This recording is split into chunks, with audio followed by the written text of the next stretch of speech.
Bonjour à tous et bienvenue dans cette partie de la formation. Tout à l'heure, nous avons fait la mise en place. Maintenant, nous allons travailler pour conformer l'affichage à ce que nous attendons ici. Alors, je vais revenir au niveau du code ici. Donc, si vous vous rappelez bien, nous avons mis des B pour mieux voir nos éléments. Mais là, comme cet élément, comme on a fini avec ceci, on enlève le B. Et maintenant, nous allons continuer avec cette partie qu'on a là. Alors, si vous regardez, vous allez voir que les éléments s'affichent normalement suivant le flux normal d'affichage. C'est-à-dire, le premier élément s'affiche en premier, le deuxième élément vient par la suite, etc., etc.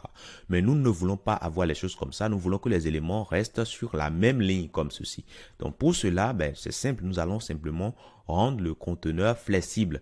Le conteneur de tout ceci, c'est plutôt navtop ici qu'on a là. Donc, on peut rendre ça flexible en mettant simplement flex et grâce à notre framework, tout va se passer correctement. Ok, voilà, nous avons les éléments. Le premier élément qui est là, le deuxième élément qui est ici, troisième, quatrième, voilà, c'est parfait. L'idéal, c'est d'ajouter un gap entre nos éléments. Donc, on met un gap de 10 et normalement, quand je viens voir que c'est espacé. On peut aller beaucoup plus loin, mettre gap de 5 pour que l'espace soit réellement visible. Donc là, c'est parfait.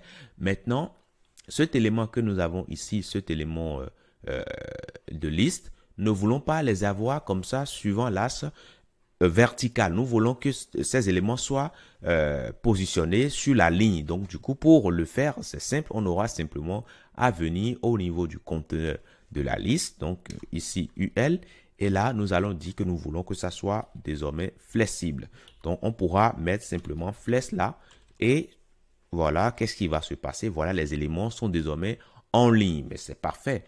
Mais c'est pas tout. C'est pas tout parce que il y a de l'espace. Bon, non. Avant d'aller vers l'espace qu'il y a de vide ici, regardez ici au niveau des icônes. On ne veut pas que les icônes restent comme ça, voilà, suivant le flux normal d'affichage, mais nous voulons que les icônes restent côte à côte. Et là, vous allez me dire, bien sûr, qu'il faudrait à un moment donné que nous définissions la boîte qui contient les éléments, qu'on définisse cette boîte comme flexible. Donc ça, c'est bon, tout fonctionne là à merveille, sauf que il y a de l'espace ici qui n'est pas alloué. Cet espace-là ne rend pas esthétique notre page. Et cela va nous amener alors à dire qu'on va distribuer cet espace non alloué à un élément. On peut dire qu'on va le distribuer à l'élément qu'on a au milieu ici. Donc ça, on peut avoir cette envie et dans ce cas-là, je reviens alors au niveau de mon élément items ici. Okay? Comme c'est un élément de la boîte flexible, okay, de cette boîte flexible, je peux lui dire, pour le item, tu récupères les espaces qui ne sont pas alloués en mettant flex 1 là-dessus. Et quand je reviens ici, qu'est-ce que je vois? Bon, je vais inspecter la page pour que vous puissiez mieux voir avec moi. Donc, si nous venons ici sur ce premier élément, on voit que le premier élément quitte le bout ici et ça se termine là. Okay? Le deuxième élément ici, vous voyez que ça prend quand même de là jusque là. Et le reste vient se mettre tout juste là. C'est parfait. Maintenant, cet élément qu'on a ici, nous ne voulons pas que les éléments soient collés comme ça, mais nous voulons que les éléments soient étirés, espacés, afin que ces éléments puissent occuper 100%. C'est ce que nous voulons. Donc, ce que nous allons faire ici, au niveau de item, pour que ces éléments-là soient étirés, déjà, je sais que ces éléments sont flexibles, donc c'est déjà bien, mais je peux dire simplement que je vais utiliser justify contain space between et cela va tout simplement étirer le contenu, ok, pour qu'on puisse occuper 100% voilà, de l'espace qui est disponible. Vous voyez que voilà, les éléments sont bien étirés. Donc ça, c'est bien. Maintenant, qu'est-ce qu'il reste à faire? L'idéal, c'est de faire en sorte qu'il y ait un léger padding entre nos éléments, puisque les éléments sont tellement collés au haut et au bas. Donc, du coup, pour ajouter un léger padding, on pourra cibler le navtop, ok, au niveau du header. Donc, ici, bon, on va mettre tout le temps des commentaires pour mieux se retrouver par la suite. Donc, je mettrai ici banner promo. Et là, c'est bon. Et j'irai l'utiliser quelque part ici. Alors ici, je mettrai plutôt, je mettrai quoi? Je mettrai navtop. Navtop, tout simplement. En mettant navtop, Là, je me rassure que tout ce que je mettrai ici par la suite va concerner le navtop. Alors, excusez-moi, je vais aller à la ligne. Voilà, je vais bien commencer par le début de ligne. Voilà, c'est bon. Donc ici, je vais ajouter un padding. Mais notez que je peux aller beaucoup plus vite. Vous vous rappelez, non? Les padding top et les padding bottom. Vous vous rappelez, n'est-ce pas? Donc PY pour le padding top et Y. Et du coup, bah, je peux mettre 10 par exemple. Si je fais ça et je reviens ici, voilà, ça marche à merveille. Mais c'est parfait. OK? Voilà. Après, je peux dire 15, pourquoi pas? 15, ça devrait encore le faire. Voilà.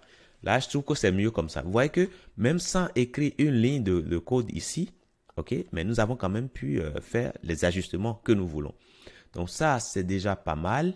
Et ce qu'on va faire ici aussi, alors ce serait encore très intéressant de réduire l'espace que cet élément au milieu prend. On voit qu'il en prend un peu trop par rapport aux éléments qu'on a au bord.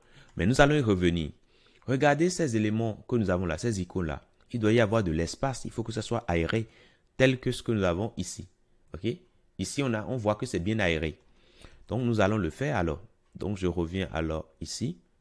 Pour que ces éléments soient aérés, je sais que déjà c'est flexible. Donc, je peux mettre un gap de 20 pixels.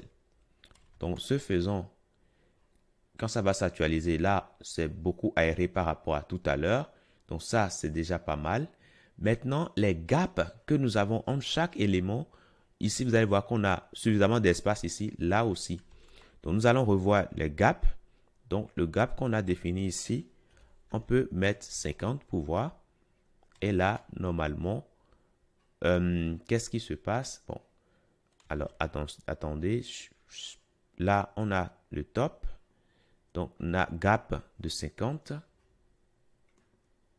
Ça n'agit pas parce que je me dis, nous n'avons pas défini cela au niveau de utile. Donc, CTRL F, gap. Donc, on est parti de 5 jusqu'à 25. Donc, du coup, oui, c'est pourquoi ça ne marchait pas.